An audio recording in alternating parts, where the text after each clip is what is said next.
Hello everyone. Now in this video, we are going to revise time of supply. So when we talk about time of supply helps us to select a date based on which we pay GST to government. For example, in the month of October, I received payment for a supply. In November, I provided the service. Then the question is, I should pay taxes based on October or based on November? The answer of this is available in time of supply. Now obviously, time of supply में ज़्यादातर जगह लिखा हुआ है whichever is earlier. Why? Because government needs taxes early. Let's try to revise all this. Time of supply can be for goods, can be for services. Time of supply for goods under forward charge. Our first focus will be on time of supply for forward charge and goods industry. There can be two cases. Supply involves movement, supply does not involve movement. If the supply involves movement, then date of removal or date of invoice, whichever is earlier. Don't consider date of payment. Okay. If the supply does not involve movement, then date of making available or date of invoice, whichever is earlier. Don't use date of payment. But if it's a case of composition scheme, then this date of payment deletion will not be applicable. For goods industry, date of payment is not used in forward charge. Composition scheme, this restriction is not applicable. If there is a transaction of sale on approval basis. Now when we talk about sale on approval basis, obviously there will be an acceptance. किसी दिन accept होगा, correct? अब sale on approval basis, the law says date of acceptance, invoice or 6 months from the date of removal. Because government wait नहीं करेगा. Government will wait till 6 months from the date of removal. Otherwise, once that 6 months expire, you have to pay tax to government. Okay. When we talk about reverse charge mechanism, this was for forward charge. 3 cases. Supply involves movement, does not involve movement, and sale on approval basis. When we talk about reverse charge, in case of reverse charge, we look from the angle of the recipient. The moment we say we look from the angle of recipient, what has the government said? In this case of reverse charge, you use date of payment or you use 31st day from date of invoice or use date of receipt of goods. Whenever you have received the goods, whichever is earlier. So earlier of these 3 dates are used for reverse charge mechanism. And when you talk about continuous supply of goods, what is the basic meaning? Goods being supplied on a continuous or recurrent basis under a contract, and whether it is supplied through a pipeline, conduit or a wire, it does not matter, but there are statements which are issued at periodic interval. जैसे कि आप pipeline से gas supply करेंगे तो statement periodic basis पे issue होता है. Those are cases of continuous supply. इसमें ना रिमूवल यूज नहीं कर सकते. Removal will not make sense. तो गवर्नमेंट ने क्या कहा? डेट ऑफ इनवॉइस / स्टेटमेंट और date of payment whichever is earlier. So you use the invoice date, you use the statement date, or you use date of payment. Yes? Yes, sir. Now don't forget one thing. If there is an excess payment of up to rupees 1000 over and above the invoice, then the time of supply in such cases will be next invoice date at the option of the supplier. See, goods industry में payment 2 ही जगह use होता है. कहाँ? एक RCM and एक continuous supply.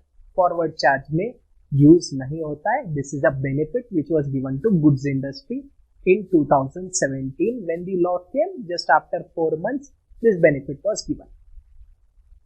This is the entire structure for goods industry. When we talk about service industry में आपको ये जरूर याद होगा, if the invoice is issued within 30 days, from where? From the date of completion. If invoice is issued within 30 days from the date of completion, in that case, invoice or payment, whichever is earlier. But if invoice is not issued within 30 days, government will use completion or payment, whichever is earlier. Remember one thing very carefully.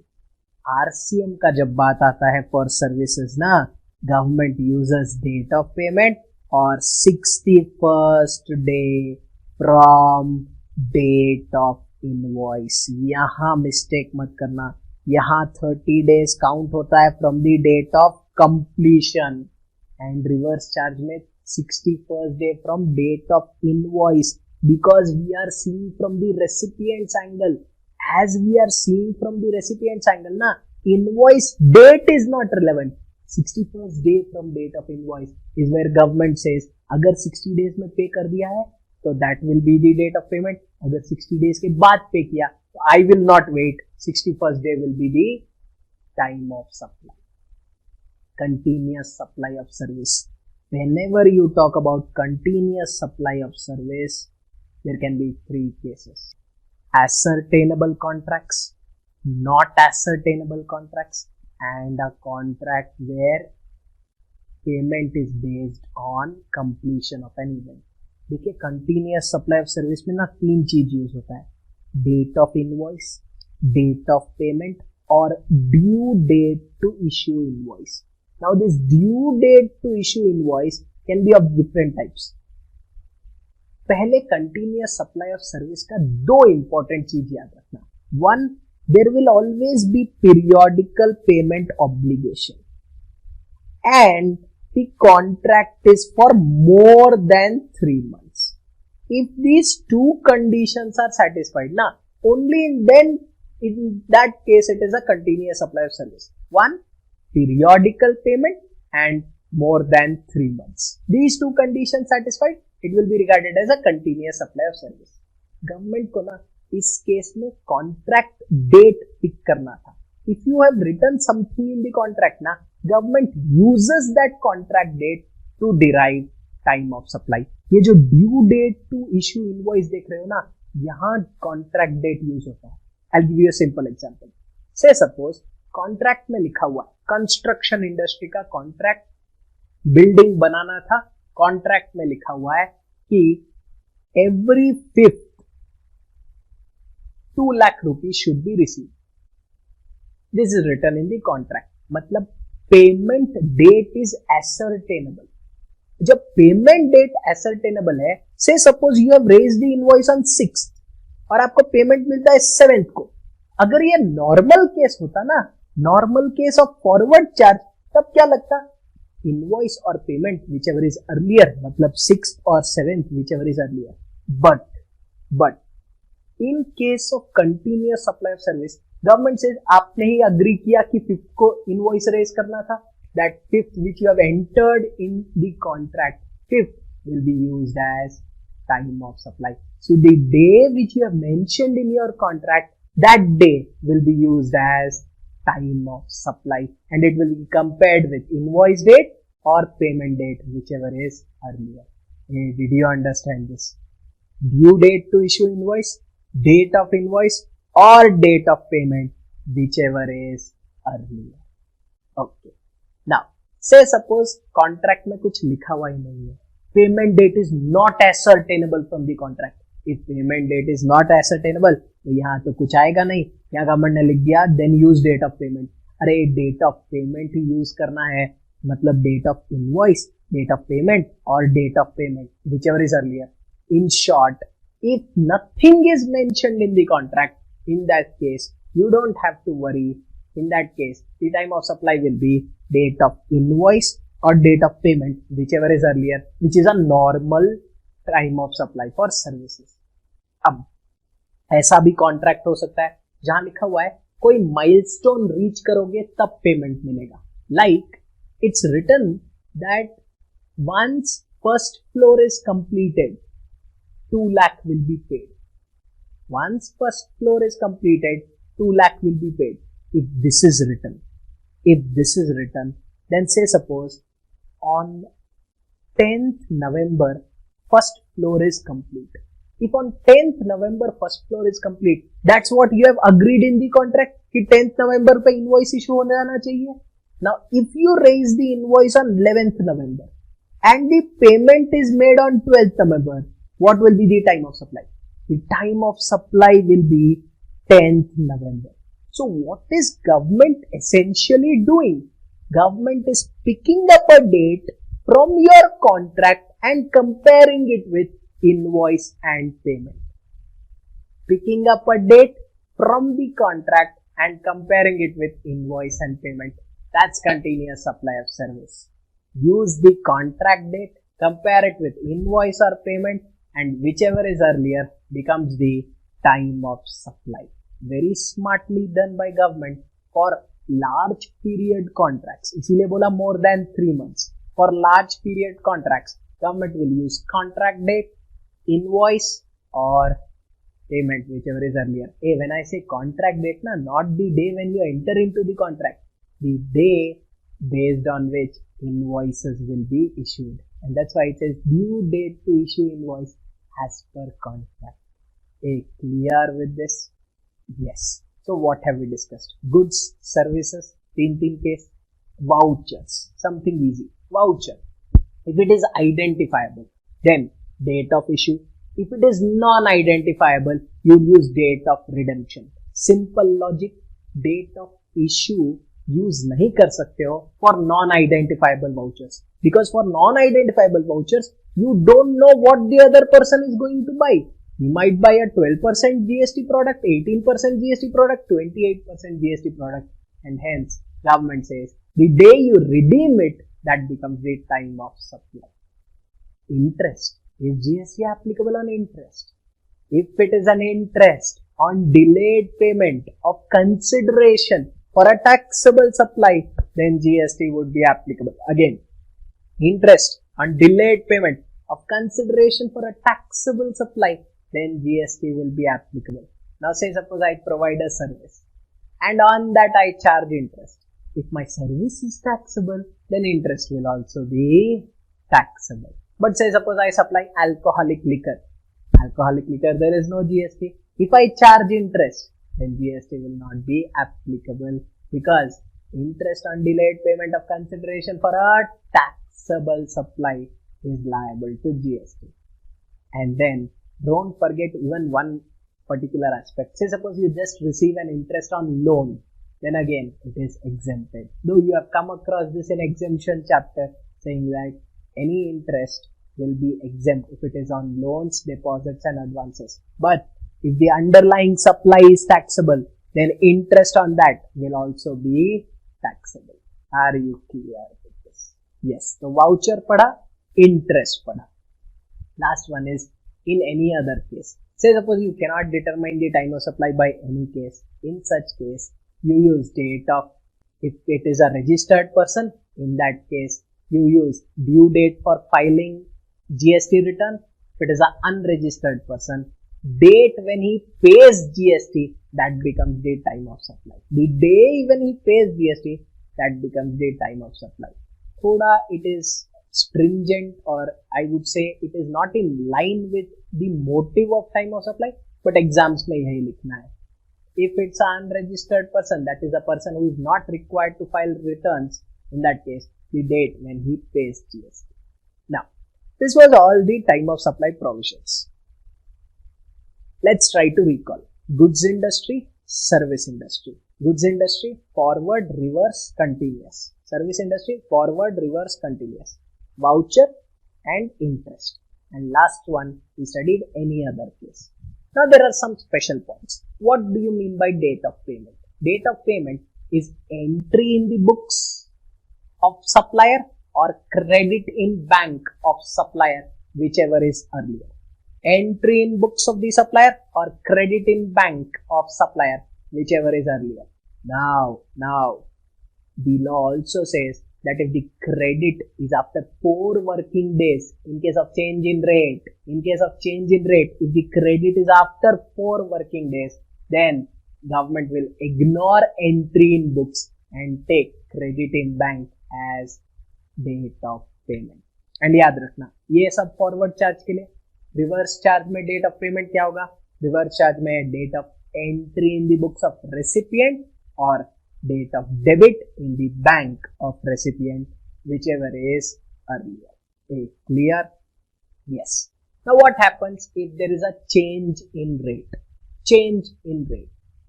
3 events. Say suppose I talk about completion, invoice and payment. ये 3 events. Now when I talk about these 3 events, ऐसा हो सकता है कि completion happened before the change in rate. Invoice was also before the change in rate. And यहाँ government 14/6/2020 को change कर देता है GST rate. Payment was after. Now the question is, what GST rate will apply in such cases? In such cases, government has said that check where are 2 events. If 2 events are before, then you please use the rate before. If 2 events are before, then you please use the rate before. And इसमें से कौन सा use करेंगे? You use date of invoice. You use date of invoice because date has to match with the rate. Date has to match with the rate. Completion will not be used. Sir ऐसा हुआ completion invoice payment. Completion invoice payment ऐसा हुआ तो 2 events are after. You will use the after rate and then whichever is earlier. Invoice or payment, whichever is earlier will be used. Sir, ऐसा हुआ कि completion, payment and invoice is here. If completion, payment, invoice, 2 events are before, we will use this one. Yes? Okay. Say suppose payment and invoice both are here and completion is here. Payment and invoice both are before, completion is afterwards. In that case, we use whichever is earlier. Whichever is earlier. Hey, did you understand this? Yes. Now, remember one thing. For goods industry, this is all service industry, fine. For goods industry, you should know one thing, that date of payment is not considered. You don't use date of payment as time of supply, even for section 14. This entire discussion is given in section 14 of CGST Act 2017. For goods industry, you don't use date of payment. Automatically, for goods of industry, the rate has to be based on the date of invoice. Are you clear with this? Because the law very clearly says you cannot use date of payment for the purpose of section 14. एक notification आया था 66/2017 which clearly said this, that you cannot use date of payment. You are not required to use date of payment for goods industry. जब date of payment forward charge के लिए delete किया था, same time this was also introduced. So by default, wherever is the invoice for goods, there the time of supply will be. This is a area where there are disputes between different authors and different persons, and that's why even now the institute has never asked a question on goods change in rate. They always focus on services change in rate, because services change in rate is much clearer and there is no dispute as such. Clear with this? So section 12, याद रखना, for goods industry you have section 12. For service industry you have section 13. And whenever you talk about forward charge na, all this is read with section 31, that is time limit to issue invoice. 12 read with 31, 13 read with 31, that helps you to determine time of supply. And finally you have section 14 where there is a change in rate of tax. Clear? Now just to end, let's see a small sum up. See, here you will find all the provisions which we have discussed. Goods industry, see, you might have your own summary, you can use that for your lectures. Wherever you find you can use these summaries, you can go ahead and use it. All to you. So goods, section 12 read with 31, we came across forward charge. Then we came across reverse charge. Then we came across continuous supply of goods. Services में forward charge, reverse charge, continuous supply of service. Then you have vouchers, interest, late fee, any other case, and what happens in case of change in rate of tax. ये एक page will help you, but you have to be very careful while revising this entire thing. Use your notes which you have been using for so long. This you can keep it for last day revision. It's complement to your notes. Yes. Okay. See you.